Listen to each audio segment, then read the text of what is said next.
ಬಾಗೇಪಲ್ಲಿ ಪಟ್ಟಣದಲ್ಲಿ ಪುರಸಭೆ ವ್ಯಾಪ್ತಿಯ ನೀರು ಸರಬರಾಜು ಮಾಡುವ ವಾಟರ್ ಟ್ಯಾಂಕರ್ ಕೆಳಗೆ ಬಿದ್ದು ವ್ಯಕ್ತಿಗೆ ತೀವ್ರ ಪೆಟ್ಟಾಗಿ ವಿಕ್ಟೋರಿಯಾ ಆಸ್ಪತ್ರೆಯಲ್ಲಿ ಚಿಕಿತ್ಸೆ ಪಡೆಯುತ್ತಿದ್ದರು. ಆದರೆ ಚಿಕಿತ್ಸೆ ಪಾಲಿಸದೆ ಕೆಲ ದಿನಗಳ ಹಿಂದೆ ಮೃತಪಟ್ಟಿದ್ದರು.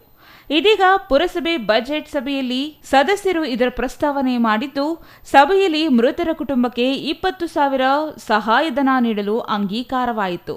ಹಾಗಾಗಿ ಪುರಸಭೆ ಮುಖ್ಯಾಧಿಕಾರಿ ರುದ್ರಮ್ಮ ಶರಣಯ್ಯ ಅವರು ಅಪಘಾತದಲ್ಲಿ ಮೃತಪಟ್ಟಿರುವ ಕುಟುಂಬಕ್ಕೆ ಬಾಗೇಪಲ್ಲಿ ಪುರಸಭೆಯಿಂದ 20,000 ರೂಪಾಯಿ ಸಹಾಯಧನ ಚೆಕ್ ವಿತರಣೆ ಮಾಡಿ ಜೊತೆಗಿದ್ದೇವೆ, ವೈಯಕ್ತಿಕವಾಗಿ ಸಹಾಯ ಮಾಡುವುದಾಗಿ ಪುರಸಭೆ ಮುಖ್ಯಾಧಿಕಾರಿ ಧೈರ್ಯ ತುಂಬಿದ್ದಾರೆ. ನಿಮಗೆ ಏನು ಹೆಲ್ಪ್ ಮಾಡಬೇಕು ನಾನು ಮ್ಯಾಕ್ಸಿಮಮ್ ಹೆಲ್ಪ್ ಮಾಡ್ತೀನಿ. ನಾನು ಹಾಸ್ಪಿಟಲ್ಗೆ ಬಂದಾಗಲೂ ಹೇಳಿದ್ದೀನಿ, ಆಯಿತಾ? ಈಗಲೂ ನಾನು ಹೇಳ್ತಾ ಇದ್ದೀನಿ, ನೀವು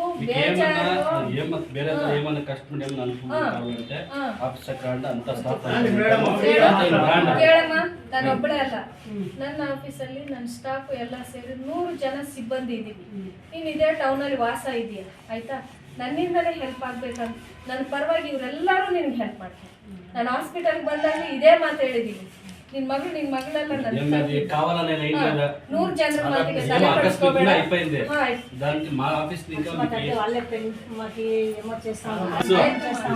మానవీయ దృష్టిగా మాకి అర్థమవుతుంది.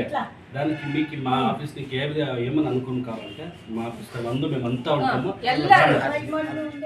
ಇನ್ನು ಈ ಸಂದರ್ಭದಲ್ಲಿ ಪುರಸಭೆ ಸಿಬ್ಬಂದಿಯಾದ ಶ್ರೀಧರ್, ರಾಮಯ್ಯ, ಅರ್ಚನಾ, ರಾಧಾ, ವೆಂಕಟರಮಣಮ್ಮ, ಸುಕನ್ಯಾ, ಆನಂದ್, ಫಿಲ್ಟು, ರವಿ, ನಟರಾಜ್, ಜಾವೀದ್, ಅಪ್ಪಯ್ಯ ಮತ್ತಿತರರು ಹಾಜರಿದ್ದರು.